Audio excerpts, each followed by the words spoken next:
சாந்தி 7/3/2025 காலை முரளி. ஓம் சாந்தி. பாப் தாதா மதுவனம். சாராம்சம். இனிய குழந்தைகளே, இந்த ஆதியும் அனாதியுமான நாடகம் ஏற்கனவே நிச்சயிக்கப்பட்டுள்ளது. கடந்து செல்லும் எந்த ஒரு காட்சியும் ஒரு கல்பத்தின் பின்னரும் மீண்டும் நிகழும். எனவே எப்போதும் கவலை அற்றவராக இருங்கள். கேள்வி: இந்த உலகம் இப்போது அதன் தமோபிரதான் ஸ்திதியை அடைந்து விட்டதை குறிப்பிடுகின்ற அறிகுறிகள் எவை? பதில்: நாளுக்கு நாள் கொந்தளிப்புகள் தொடர்ந்தும் நிகழ்வதுடன் அதிகளவு குழப்பங்களும் உள்ளன. கொள்ளையர்கள் மக்களை தாக்கிவிட்டு அனைத்தையும் கொள்ளையிடுகின்றார்கள். பருவகாலம் தப்பிய மழையால் அதிகளவு பாதிப்பு ஏற்படுகின்றது. இந்த அறிகுறிகள் அனைத்தும் இந்த உலகம் தமோபிரதான் என குறிக்கின்றன. தமோபிரதான் இயற்கை தொடர்ந்தும் துன்பத்தை விளைவிக்கின்றது. குழந்தைகளாகிய நீங்கள் நாடகத்தின் இரகசியங்களை அறிவீர்கள். எனவே இது எதுவும் புதியதல்ல என நீங்கள் கூறுகின்றீர்கள். ஓம் சாந்தி. தாரணைக்கான சாராம்சம். 1. நீங்கள் கடவுளின் குழந்தைகள் என்பதால் அதி அன்பானவர்கள் ஆகுவதில் எப்போதும் கவனம் செலுத்துங்கள். நீங்கள் ஒருவரோடு ஒருவர் உப்பு நீரை போன்று இருக்கக்கூடாது. முதலில் உங்களை சீர்திருத்தி பின்னர் மற்றவர்களும் சீர்திருந்துவதற்கான கற்பித்தல்களை அவர்களுக்கு வழங்குங்கள். 2. எவ்வாறு தந்தை தூய்மை, சந்தோஷம், அன்பு மற்றும் சகல நற்குணங்களையும் கொண்டிருக்கின்றாரோ அவ்வாறே நீங்களும் தந்தையை போன்று ஆக வேண்டும்.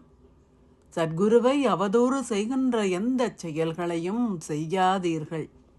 உங்கள் நடத்தையினூடாக நீங்கள் தந்தையின் பெயரை புகழ் அடைய செய்ய வேண்டும்.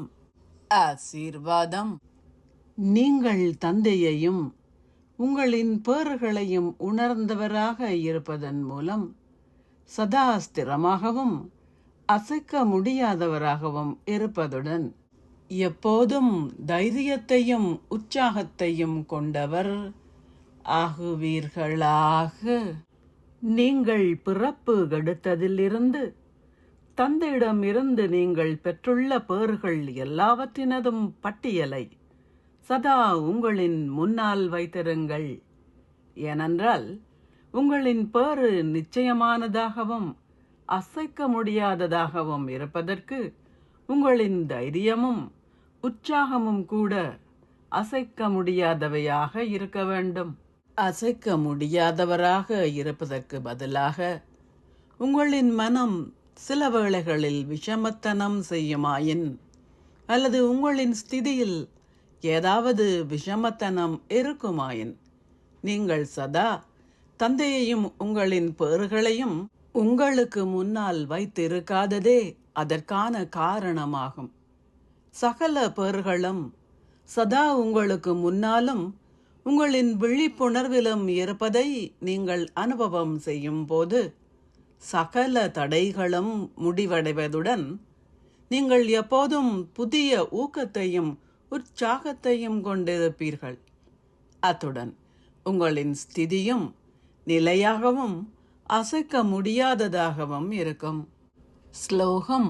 எந்த வகையான சேவையை செய்யும் போதும் சதா திருப்தியாக இருத்தல் என்றால் நல்ல மதிப்பெண்களை பெறுதல் என்று அர்த்தம். அவ்யக்த சமிக்ஞை சத்தியத்தினதும் நல்ல பண்புகளினதும் கலாச்சாரத்தை கடைபிடியுங்கள். பிராமண குழந்தைகளான நீங்கள் மிகவும் ராஜரீகமானவர்கள். உங்களின் முகத்திலிருந்தும் நடத்தையிலிருந்தும் மற்றவர்கள் உங்களின் நல்ல பண்புகளையும் உண்மை தன்மையையும் அனுபவம் செய்ய வேண்டும். ராஜரீகமான ஆத்மாக்கள் நல்ல பண்புகளின் தேவிகள் எனப்படுவார்கள். அவர்கள் பேசுகின்ற, மற்றவர்களை மதிக்கின்ற, நடக்கின்ற, உண்கின்ற, அருந்துகின்ற முறைகளும், அவர்கள் செய்கின்ற ஒவ்வொரு செயலும் அவர்களின் இயல்பான நல்ல பண்புகளையும் உண்மை தன்மையையும் வெளிப்படுத்தும். நீங்கள் உண்மையை நிரூபிக்க முயற்சி செய்வதாகவும், ஆனால் எந்தவித பண்புகளும் கொண்டிராதவராகவும் இருக்கக்கூடாது. இது சரியாக இருக்காது. ஓம் சாந்தி. நன்றிகள் பாபா. விழிகளில் ஒளியை தந்தாய், எனக்கான வழியை தந்தாய், உணர்வையும் நீயே தந்தாய் தேவா, உணர்வையும் நீயே தந்தாய். வாழ்க்கையில் அருளும் தந்தாய், வாழ்விலும் இன்பம் தந்தாய். எனக்கான தேவை என்ன நீ செய்ய புரிந்து கொண்டேன், உனக்கென என்ன செய்